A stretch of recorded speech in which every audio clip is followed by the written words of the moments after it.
Welcome to La Alma Dorada Podcast, the space where we dive into the deep conversation that challenge, awaken, and transform.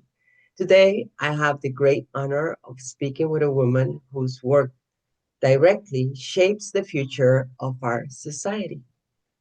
Karin Bondeson is a specialist in children's rights, founder of a training company that educates adults in how to apply the conventions of the rights of the child in their professions. She also runs a preschool leads, a business association, and has been involved in politics, all with a clear goal to strengthen the voice, protection, and well being of children.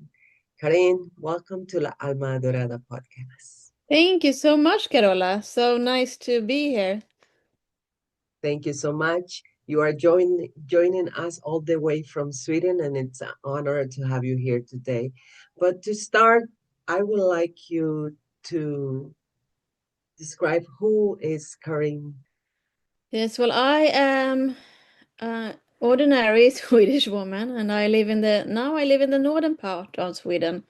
So I was brought up in the northern part, in the mountains, where people used to go on vacation to ski.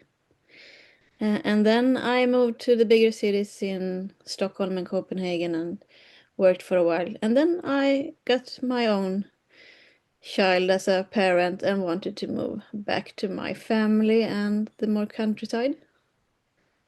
So I am 48 years old now, and well, I enjoy nature a lot and I enjoy life. So I'm happy to be able to choose where I live. That is so beautiful. Choose where you live. Karin, if you can describe your mission in one sentence, what would it be? Well, I think that in everything I do, if it's small or bigger or in between, I always want to make the most impact on society or on a product or in some kind of development. So my goal is always to make things better in some way. So yes, that is my drive in life. That's a good goal. Make things better in a way, right? It's I believe humans are in this planet to become creators and leave a mark. That's beautiful.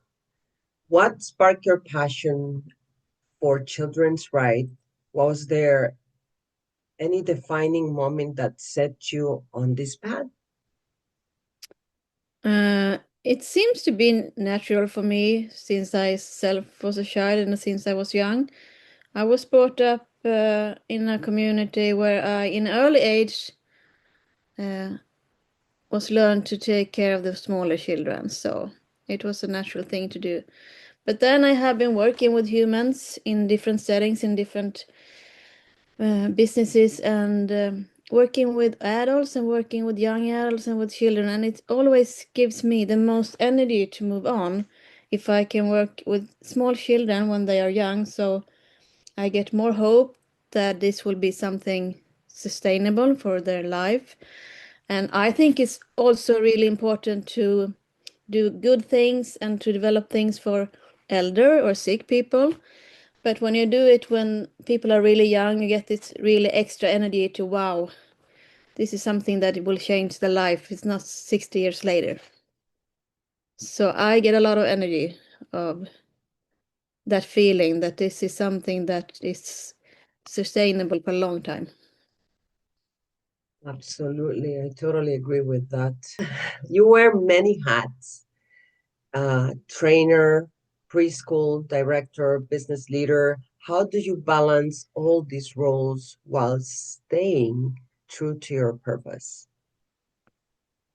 Well, I think people tend to ask me that, how can you have so many things in the air at the same time, you know? Don't you get dizzy or confused or disorganized? But I think we are different as people, and I have this thing that I have a hunger for learning and a curiosity, but then I tend to be a bit bored after a while. So I didn't have that good grades when I was a child because it was too boring. It was not exciting. So my brain needs a lot of, all the time. And I get that because when I have been working 2 days in politics, then I can work one day with my educations. So it will be like it's never boring. And to stay true to your goal is that, well, if my goal is to make things better, even if it's painting a house or if it's like saving a child from being abused or anything, it's the same goal, right? To make things better and to leave a mark. Absolutely. Multitask. Multitask. That's what we need, more people who can change the world. You work in both in Sweden and internationally. What are the biggest differences in how countries protect children's rights? Well, I think that people can have some image or picture of that, like Sweden or the Scandinavian country are really far ahead, and they have been working with the Convention of the Rights of Children, children's rights for ages. But in every country has their developed area, the things that you need to work with. So no one is done or perfect. But I can see three patterns that you can either work with the Convention of the Rights of the Child or children's rights in general with just signing the deal, signing the convention or signing the paper because you want to have your own benefits, you want to gain something back. Like a country signs the convention because they need to have some trade deals or some trade with another country, and this country says we will just trade those things with you if you can guarantee human rights. And it starts with that and it ends with that. It's not getting into anything real. And then we have some countries that really wants to work with children's rights for another reason. But the threat is that if we don't behave, it will be really expensive. Okay? So if a child is abused or beaten or something has happened to this child because it's violating the rights on the paper, then the insurance company will really, sue them for a lot of money. So I'm not going to do this because it will be too expensive for me. And that is also one reason. But the best reason is that you want to work with children's rights as a country or a company or nation because you really see that the children are so important for the development of the country or the company or the business, right?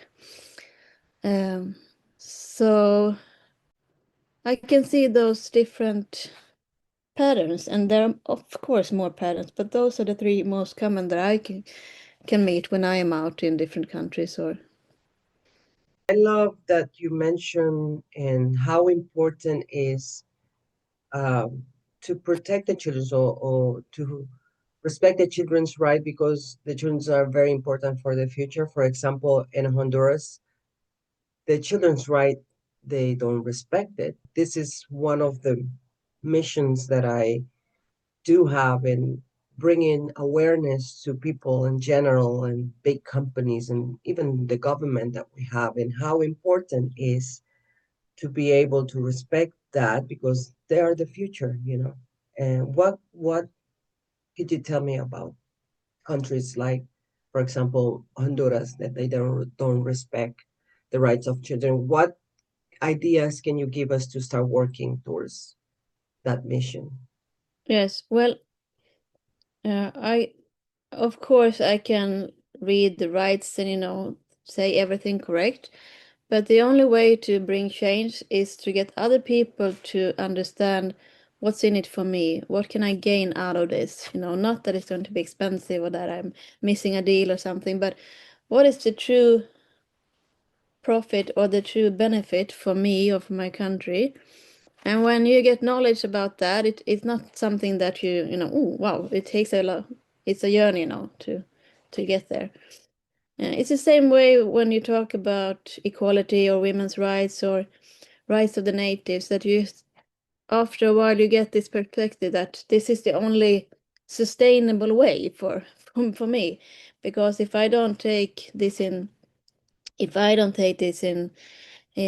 as a view, it won't be a good future for me either. So I really think that's the only way to get people to understand that it's not a good development for you, Karola, if you don't, take this in. Yeah, and I love that you mention about it's not going to be a good future for me, because when those children are in my Yes. spot, I'm going to be an older person. Mm-hmm. And for example, in this country, older people, we don't have like a big assignment for them. There is so many living in the streets. And I Mm. think about like, how can we help? But we have to start from the youth, right? So thank you Mm. for that point of view. And hopefully our listeners, especially the ones in Latin America, because this is something that goes on a lot in Latin America, can understand that respecting the children's rights and applying it, it's good for everybody, especially for us. There are leaders right now, because Mm. in the future, these children are going to look up after our country and after our community. We talk a lot about giving children a voice. Are we truly listening? How can we move from symbolic cryptization to real influence in decision making?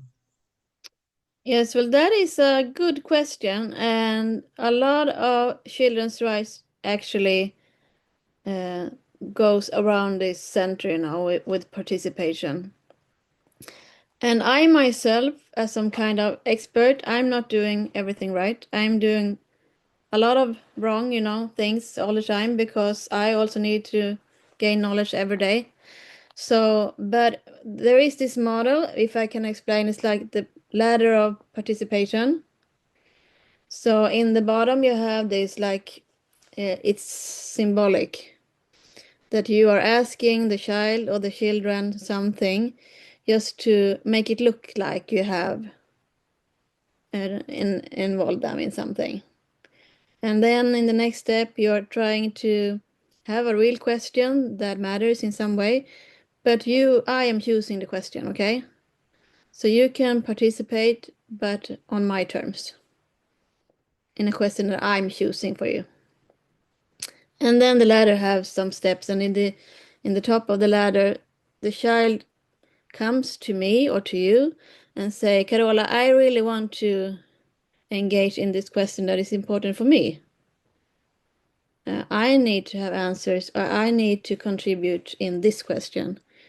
And you say, okay, so I'm hearing you, I'm listening. And then the child can speak, and you're listening, and you will also go back to them with an answer, because this is important. And if it's a good thing that the child wants to participate in, you will also let them do it their way, not like, okay, I've heard you, I'm doing it my way. So there's a really good model in this participation ladder. And I use it all the time because I think, oh, I'm so good at this. I'm like on the 7 of 8. And then I'm looking at ladder. Okay, I was on a third or second step. So it's really good to have these models. Mm, so important. One point that I want to talk, it's about how the importance of emotional well-being in children's, because as adults we think that we are the only one who need balance in that part of our life, but children's absorb the emotional world of the adults around them. Are we doing enough to support them mentally, health? Um, are we able, or are we doing enough to support their mental health of parents and caregivers? Yeah, I understand your question. So since children are not able to take care of themselves, it's about the adults surrounding them. So if you can work with supporting moms and fathers and caregivers and, from pregnancy to when the child is a teenager, it's like this 20 years, okay? So we always think that to start when the mother is pregnant and then when the baby is born, it goes from early stage. And life as a parent is not something that we as human being thinks that we are, you know, we can't do it ourselves all the time because we're not good enough we don't have the health or the energy or so that question is really important because it's not just only about the child, it's about the grown-ups surrounding the child and to support yourself also, to bring health to myself and to give myself the best conditions to be able to be there for the children. Absolutely. Uh, According to your experience, right, what are the most alarming signs that a child is in emotional distress and that adults often fail to notice? Well, that is a kind of a tricky and hard question actually because every situation is unique, right? So you can say that a traumatized child is speaking about this or making this visible in some way, and another child is acting in another way. But the things that they often have in common is that they are changing their behavior a lot in a short period of time. So one way can be that a really outreaching, speak a lot child, verbal child that has a lot of language, suddenly goes to be in silence or not speaking at all or, drawing back. Or a child that is really shy and not usually is outgoing, but suddenly they're like all over the place and wow, and they want to make contact and see me, hear me, you know. So, and parents often think, wow, my child is acting really weird, and then it's, but Yeah, that can be a sign of something has happened that they are not telling you. absolutely. I totally agree with that. With financial stress, work pressure, and social expectation, many parents feel overwhelmed. How can we create a culture of family well being without guilt or shame? Well, I am myself, if I am going to be a bit personal or private, I am a single mom for the moment, and I can feel really lonely or stressed about my financial situation or something, Uh, but I think it's about community in different ways. Like, it doesn't matter if I have a husband or if my mother and father supports me or my brother or someone, but or my friends, my female friends in the community, my neighbors. But there's a saying that you can't raise a child on yourself. It takes a village to raise a child. And I think that the Western society that we have in Europe is not a good model because it's too individualistic, It's about that you can be strong on your own and that you don't need other people in that way. And to be able to be a good parent, you really need support and you really need to take care of your adult friends. The importance of community, right? To be able to raise children in a very, I will not say proper, but in a way that it will benefit them and our society. So let's talk a little bit about technology, social media, and AI are shaping the way children think and feel and interact with other people as well. Do you think they are empowering or harming them? Well, I think that like the internet or IE and tools like that, they are only tools like a hammer or a machine for sewing or anything, just a tool. And you can use a hammer to build a beautiful house or you can use a hammer to kill someone. So it all depends on how you use those tools. But there's always a risk with computers, and a lot of time is they spend with a phone or computer. It's not that great for the brain, right? Because the more prepared or fixed, or you're feeding yourself with things that are done or that are complete, you don't have to think on your own. So that can tend to bring down your own ability to your imagination, your creative side or your imagination. So if I'm just looking at things that are already complete, I don't have to think. So I'm just feeding myself with things that are, what's the word I'm looking for? It's done. It's someone else have. It's bringing me a product that I don't have to take part of the shaping of. After a while, my brain will like going down in my own creativity. If you look at science in Europe and Sweden, that has been like, so now, before there was, oh, it's so good with these digital tools, internet.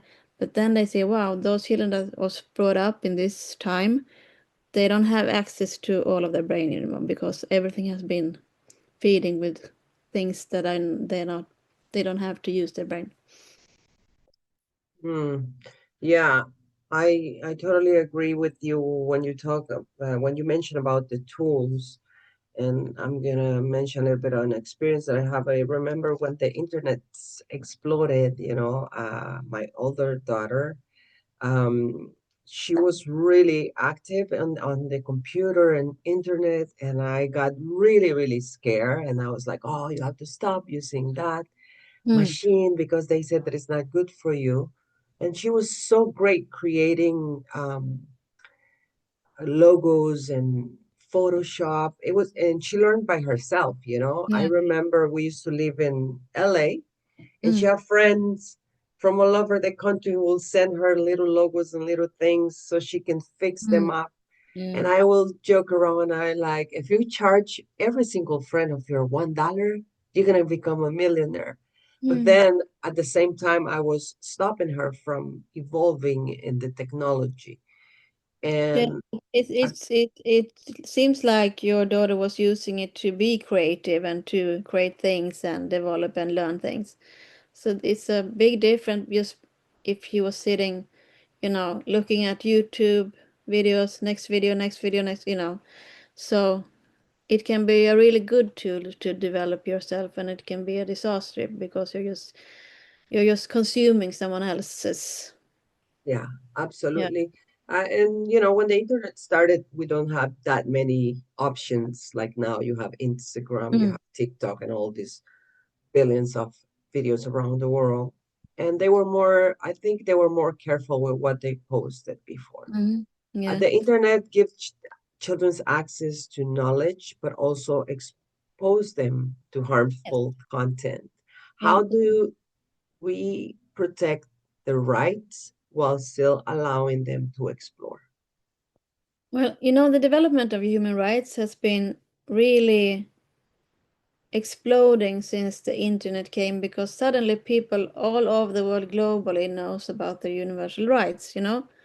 And then they might not be able to take part of them, but somewhere they can get knowledge about that this is existing and this is happening in other parts of the world. Uh, and but in the same time, we also get access to really harmful behavior and really harmful people that want to hurt us and hurts children in a very negative way. So I don't think that it's a solution to just protect your children that don't use the internet, don't be on the internet, right? Because someday when they are going to use the internet, they don't have the knowledge on how to use it. And they don't have the feeling of what is a normal behavior from adults on the internet and what is really weird. How can I see that there's something wrong here? But the key is always to be present in your children's life. So If you're my daughter, she can be like she's going away with her phone and sitting on her own, and I'm not present, and then we're not talking about what she has been seeing or talking to. Or I can sit there with her and say, well, who are you talking to? And how does that feel? Is it a friend or, or what are you looking at on YouTube? So I think that's the key, as in all parenting, that you have to be present in some way if you have the ability to be present. I mean, we have to go to work and we have to deal with our life, but to be present in some way in interacting and show that you're interested in their life. And one of the things that and I have done it before, so I'm guilty of church. Many parents use the screen to entertain or to shoot their children's, so they can have some Mm. time. How this affect their emotional development in the real world? You have to have balance in everything. I don't think it's the most harmful behavior that your child is watching a children's program on a screen for 15 minutes a day. It's not like, wow, something bad is going to happen. But if the only comfort or social interaction or solution is a screen, then they won't develop, the ability to feel things and interact with other humans, empathy and everything like that. And they won't get their emotional needs satisfied because a screen cannot comfort a child as a parent can or a sister can, or, so it can be a bit risky that you don't develop your social skills or your feelings and empathy for yourself and other people. And Absolutely. So if you could design the digital world to be better server for children's well-being in the whole, what will it look like? to be better protect children on the internet or in the digital world, we definitely need to have more like blocks or barriers or filters. You can always have a filter on your computer that the child will not consume pornography or violence or something that is not aimed for children. And you can have a lot of security and filters on workplaces and office for adults that they're not able to do harmful things to children on this computer in this workplace. And so there's a lot of existing technology and existing methods that we could use a lot more to protect the small children. Absolutely. Karin, as a mother, how has your perspective on children's rights changed after having your daughter? Well, to be honest, I had a really good ability to work with children and a bit more difficult questions with, when children is not feeling well or handled right or are abused or, traumatized before I got my own children, because then I had this, I could go in my work mood or in my profession and be like, okay, I can handle this. It's a really horrible thing, but I can deal with it. And then when I got my own children, things got a bit too close, because I can feel it in my body in a different way, and I tend to get problem with sleeping and things like that. So for me, I was actually better in my profession before I got my own children, but now I can deal with it on a deeper level and can meet people in a deeper level and help people in a deeper level. That's wonderful. If you could leave, because we are almost closing, everything that is great always come to an end, right? If you could leave our audience with one powerful message about defending children's right, what would it be? Well, the core to defending children's right, from my point of view, is that you need to go from seeing children as something that is going to be something in 20 years, and then they will be important for society when they are 30, to that they are actually right holders when they are 4 or 1 or 7, and that they are human beings that actually have their own human rights right here now. And to be able to to develop that perspective, you actually need to get more knowledge in different ways. It's not something that I can say that we have brought up children for thousands of years and we know how to do it, because I learn every day in trying to get more knowledge. So to educate yourself for the cause and sake of children, and to have courage to open your mind and to be curious about what you can learn.